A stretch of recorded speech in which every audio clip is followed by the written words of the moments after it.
हैं आपके साथ सुनील कुमार। अभी हमारे साथ जनसुराज के नेत्री प्रतिभा झा है। स्वागत है आपको बेनीपुर न्यूज में। बहुत बहुत धन्यवाद। आपका भी स्वागत है हमारे जनसुराज के लिए, जो आप मेहनत कर रहे हैं और जनता के बीच जो आप लोग पहुंचाने का काम बातों को कर रहे हैं, उसमें बहुत बड़ा योगदान आप लोगों का है। इसलिए मैं सभी मीडिया को बहुत बहुत ज्यादा धन्यवाद देना चाहूंगी। प्रतिभा जी, सबसे पहले तो ये क्वेश्चन कि आप एक महिला हैं। अब बेनीपुर विधानसभा में सोशल मीडिया के माध्यम से देखते हैं आप काफी सक्रिय रहते हैं। एक महिला होकर राजनीति में आना ये कितनी बड़ी चुनौती है?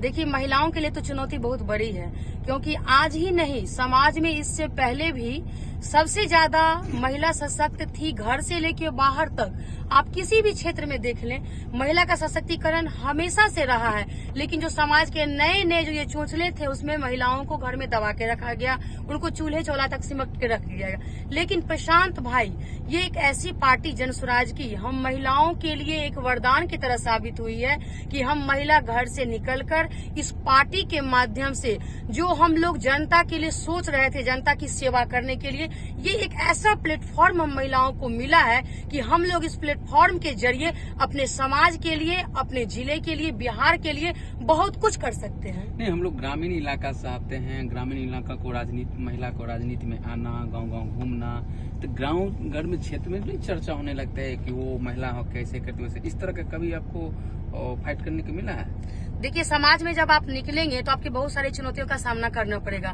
और समाज तो इसी सब के लिए बैठी हुई है कि कैसे महिला निकल रही है, कैसे कदम उठा रही है, उसी पे नजर है। लेकिन जब एक समाज की महिला सफल होती है, चाहे वो किन्हीं की बेटी हो, बहू हो, जब सफल होती है तो वही समाज बताने लगते हैं, पूरी दुनिया को उदाहरण देने लगते हैं कि अरे ये तो हमारी बेटी है, ये तो हमारी बहू है। लेकिन शुरू में समस्या आती है, लेकिन अगर इस समस्या से हम लोग घबरा जाएंगे तो जब हम लोग जो सोचे हुए हैं वो कभी संभव नहीं होगा। इसलिए हम लोगों को घबराना नहीं है, समाज में सभी चुनौतियों का सामना करना है और खुल के जो भी जनसुराज का काम है, प्रशांत जी का जो भी सोच है, उस पे हम लोगों को उनके साथ कदम में कदम मिलाकर समाज में आगे बढ़ना है।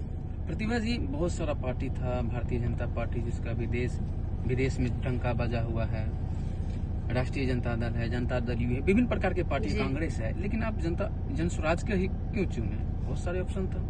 देखिए, सबसे पहले मैं तो अपने बारे में बताती हूँ कि मैं एक महिला किसान हूँ, एक मशरूम महिला किसान हूँ। उसी काम को करके 10 सालों से मैंने अपना जो अनुभव लिया है इस जीवन में, तो मुझे कहीं न कहीं लगा कि राजनीति क्षेत्र जो है, राजनीति क्षेत्र एक अलग है। लोग राजनीति में आते हैं, जीतते भी हैं, लेकिन जो काम करना चाहिए जनता के लिए वो करते नहीं। तो मुझे राजनीति के नाम से थोड़ी सी चिढ़ थी, क्योंकि लोगों को मैंने खुद से सामने से देखा है कि आज तक कोई भी जनता के लिए जो भी सोच के गए हैं, जो वादे करके गए हैं, वो पूरा नहीं किए हैं। तो मैं इन सब चीजों से बहुत ही साइड थी। लेकिन जनसुराज प्रशांत किशोर जी को जब मैंने पहली बार देखा और उनके विचार को देखा, तो उनका विचार इतना स्पष्ट मुझे लगा कि मुझे कहीं न कहीं लगा कि जिनका विचार इतना स्पष्ट हो सकता है, वही इंसान दूरदर्शी नेता भी साबित हो सकते हैं। और इनके पार्टी की जो छवि है, उसमें जितने भी लोग आएंगे वो पूरे ही स्पष्ट रूप से विचार उनकी अच्छी होगी और सोच भी अच्छी होगी और वो काम भी अच्छे करेंगे। इसलिए मैं जनसुराज को चुनी, और जनसुराज को चुनने के बाद अभी मैं बेनीपुर विधानसभा से अपनी उम्मीदवारी भी पेश की हूँ।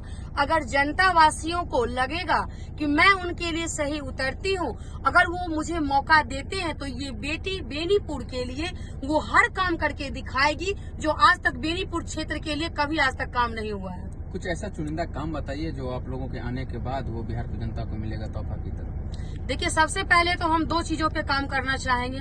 सबसे पहले रोजगार और शिक्षा, ये 2 चीजें सबसे बड़ी समस्या है। अभी मैं बेनीपुर के क्षेत्र में जब जाती हूँ तो वहाँ की जो हालात देखती हूँ, जो बच्चे हैं वहाँ पर, उस बच्चे के पैरों में चप्पल नहीं है। उनकी जो स्थिति देखती हूँ, उनके घर में जाके उनकी माँ से मिलती हूँ, तो उनका एक ही कहना होता है कि हमारे बच्चे अभी भी नई पढ़ाई कर रहे हैं, सरकारी स्कूल तो जा रहे हैं, लेकिन वो खिचड़ी खाते हैं, वापस आ जाते हैं, उन्हें अच्छी शिक्षा नहीं मिल पाती है, जिसकी वजह से उनके बच्चे को कहीं भी जाके 2-4 लाइन बोलने में दिक्कत हो रही है। तो सबसे पहले भैया हम तो ये कहेंगे कि शिक्षा, यदि हमारे बच्चों को सही शिक्षा मिलता है तो हमारे बच्चे कहीं भी जाकर सर उठा के 2-4 शब्द बोल सकते हैं। और आज के समय में इस जीवन में शिक्षित होना बहुत जरूरी है, क्योंकि एक शिक्षित व्यक्ति ही ऐसा है कि उनको समाज भी अच्छे नजर से देख रहा है और समाज के बाहर भी नजर से देख रहा है। तो मैं सबसे पहले शिक्षा पे काम करूंगी, उसके बाद जो रोजगार है, जिनकी जितनी क्षमता है पढ़ाई लिखाई करके है या जो जितना भी कमाई करना चाहते हैं उसके हिसाब से मैं इस क्षेत्र के लिए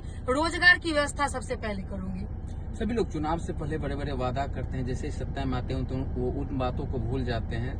तो क्या लग रहा है नहीं जन स्वराज भी कुछ ऐसा ही करेंगे? नहीं, बिल्कुल नहीं करेंगे, क्योंकि सबसे बड़ी बात है हमारे प्रशांत भाई ने एक बात कही थी कि जन स्वराज में जो बेटी है, महिला सबसे ज्यादा ईमानदार होती है। हमारे प्रशांत भाई का कहना था और इसलिए उन्होंने महिलाओं की भागीदारी ज्यादा की है जन स्वराज में और 40 सीट हम महिलाओं को दे रहे हैं। उनका यही कहना था कि अगर 40 सीट महिला को देंगे, 40 सीटों से हमारी महिला निकलेगी तो एक महिला एक बेटी भी होती है, किसी की पत्नी भी होती है, किसी की माँ भी होती है और दुख दर्द को समझने में सबसे ज्यादा महिलाओं का योगदान रहता है। तो हम वो बेटी हैं जो पहले से ही 10 सालों में इस क्षेत्र में अपने काम के चलते इस क्षेत्र में घूम रहे हैं, यहाँ की परेशानी को समझ रहे हैं। तो ये बेटी उस परेशानी को दूर करने में पूरी तरह से खड़ी उतरेगी इस क्षेत्र में।